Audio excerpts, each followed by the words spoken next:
Alright, so this is going to be the part 3 of how to create your movie posters. So I actually was able to find my thumbnail sketch I did of my movie poster. I actually didn't deviate too far from the sketch. Obviously, these two characters aren't on the same axis, so I mean it's not really a big deal, but that is something I can fix for later if I really want to. So we're just gonna go back here. So for example, if you wanted to switch these characters around or you wanted to flip it around, I didn't really show you guys how to do that, but it's really easy. Basically, all you're gonna do is just click on the your layers window, and you're gonna go to edit, and then you want to click on transform, and then there's going to be something that says flip on the horizontal. So this is going to basically flip your images around. So if I actually wanted to follow that sketch I made, I would just click on those two layers and flip them around. So I flipped that image. So on this layer here with the main character, I'm going to do the same thing, flip horizontally. You can also flip it vertically too. So if I wanted to follow that same sketch, I just flip it around. I originally had him doing the screaming pose, but I actually like this picture of him. So, you can make those slight changes in your image as well. It's up to you. I kind of actually liked it better the other way.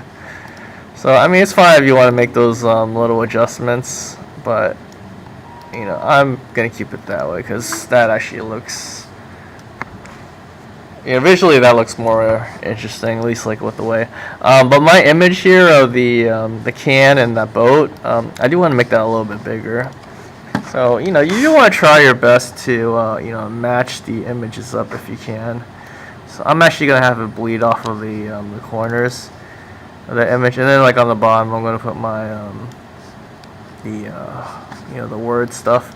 Alright, so now this tutorial, I do want to show you guys how to fade the edges, because obviously you don't want this hard edge on your characters. So in order to fade your edges, alright, the way we would do that is obviously you're going to click on the layer with your character. Just make sure to click on the eyeball just to make sure you got the correct layer. And real importantly, you want to click on the layer mask. So this box where it's black and white, you want to click on that. So then you're going to change your brush. Okay, you want to click on your brushes, and you want to change your brushes. I highly recommend using the fuzzy brush because that's going to help to fade the edges. But if there's like certain things you want to erase, you can erase it. But we're just going to fade the edges here. So we're just going to leave it at 100 opacity. I think that works out the best. And if you look up here, you see this line here? Like some reason when I did my my quick selection, it didn't erase all of it, so you just want to manually erase that line there to just get rid of it. Alright, but with that fuzzy brush though, and just make sure it's on black, you want to get like a pretty big brush, because the bigger the brush is, the fuzzier the edge will get. If you get like a really small one, it's not going to be really fuzzy, it's going to get like a kind of like a sharp change. So you want to get like a big fuzzy brush just to fade the edges. So look, this is a pretty good size, but if you look at it, as I'm brushing the edges, it's just erasing a little bit at a time. Okay, and that's a really easy way, or effective easy way, to fade the edges. So, and then you can always bring the image back if you faded too much of it. Oh, just be careful, it's actually bringing back that part of the image. You just want to fade the those edges. So for those images where it got cut off, you might want to fade it off a little bit. And you can always resize the brushes if you want to just refine it a little bit more.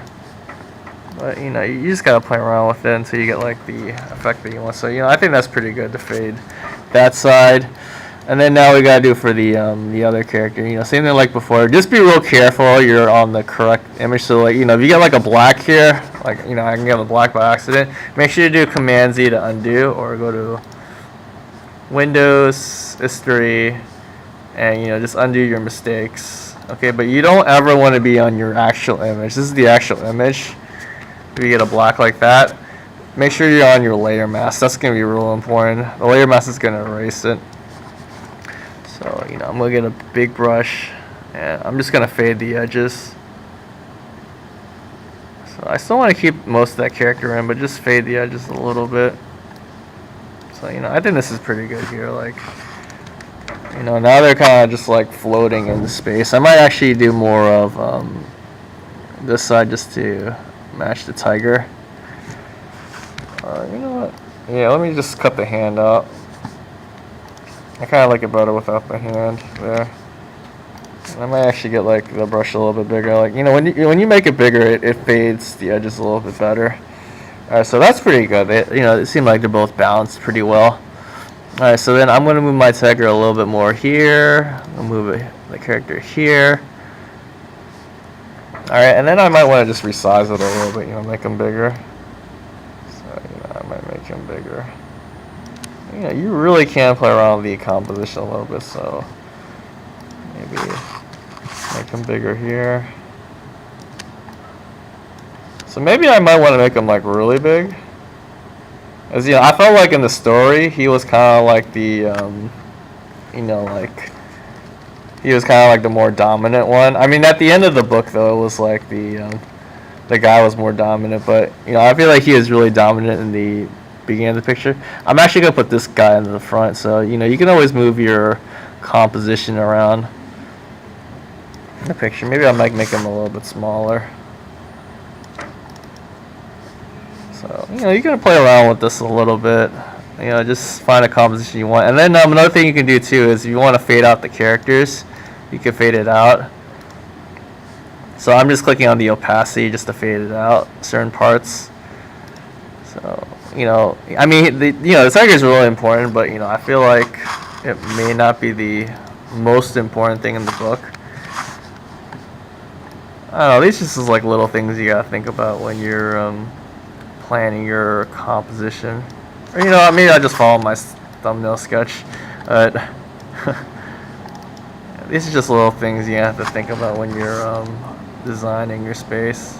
But I've also followed the composition. You know, these would be about the same size. You know, change the opacity to 100. And then I'll put the title on the top. So let me find my title here. Oh, also I want to fade the edges on this part here because I want it to blend in with that water. So to fade those edges, you would do layer mask, reveal all. So I have the original background, so you have to actually create a layer mask. So you create layers, layer mask, reveal all. That's going to create that white box for you. And then I'm going to use the black on that layer. And just like I did before, I'm actually gonna hold shift. If you hold shift, it's gonna just do like a perfect line for you to fade the edges. Whoops! Just be careful though when you diagonal. It may fade the outer edge. So you know, I'm holding shift and I'm just clicking into just fade the edges. And I'm actually do with the white in the middle to have more of that show up. Alright, but I also might want to resize this too. I think it wouldn't hurt to. I usually don't, you know, recommend doing the stretching and scaling, but maybe you might want to do a little bit more on there. Right, but, you know, this looks pretty good right here. Alright, and then, you know, maybe I might want to fade these characters. So, like, you know, at this point now, it's like you're kind of just playing around with the composition a little bit. You know, maybe I might want to change this background to more of like this orange color. Well, I guess something a little bit darker, maybe like a black. Get this black color. So I'm just eyedropping some of these colors in here. But, you know, find something that you like. Actually, yeah, it doesn't look bad. All right, and then you know maybe I'll put the title on the top. But yeah, that's basically just fading the edges. It's just a lot to think about. It's easy, but it's just a lot of things to think about.